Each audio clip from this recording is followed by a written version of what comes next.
అందరికీ నమస్కారం. నా పేరు యశ్విత. నేను 4వ తరగతి చదువుతున్నాను. మా పాఠశాల పేరు ఋగ్వేద అప్పర్ ప్రైమరీ పాఠశాల. నేను చెప్పే కథ పేరు ఎర్రచందన చెట్టు. పూర్వం ఒక ఎర్రచందన చెట్టు ఉండేది. అది చాలా పొడవైన మహావృక్షం. నేను ఇక్కడ ఎందుకున్నాను అని అడిగేది. ఎవరు కూడా చెప్పరు. ఆ చెట్టు చాలా సంవత్సరాలుగా ఉండేది.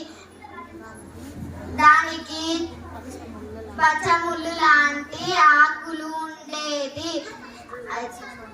సంవత్సరం అంతా అది పచ్చగానే ఉంటుంది. ఆ చెట్టు అందువలన పక్షులకు ఆ చెట్టు అంటే ఇష్టం.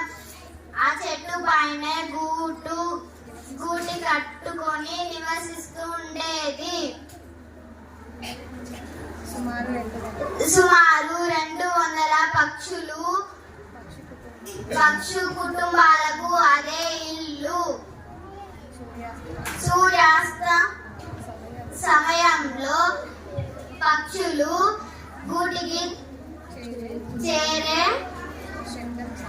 శబ్దం చాలా వినబడుతుంది.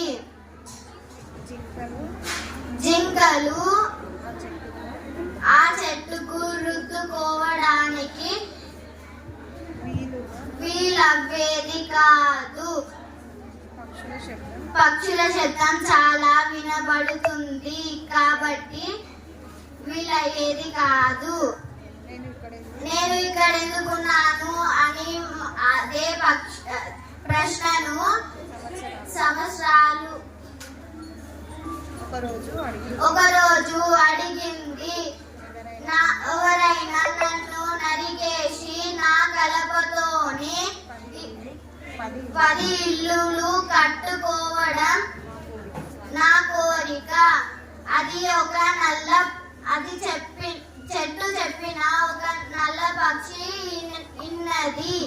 విని పక్షుల దగ్గరకు వెళ్ళి మన చెట్టు ఇక్కడ నుంచి వెళ్ళిపోదామనుకుంటుంది. మనం ఎలాగైనా చెట్టుకు చెప్పాలి అని చెట్టు దగ్గరికి వెళ్ళి చెప్పింది. దయచేసి వెళ్ళిపోకు, నీవే మాకు ఇల్లు అని చెప్పింది.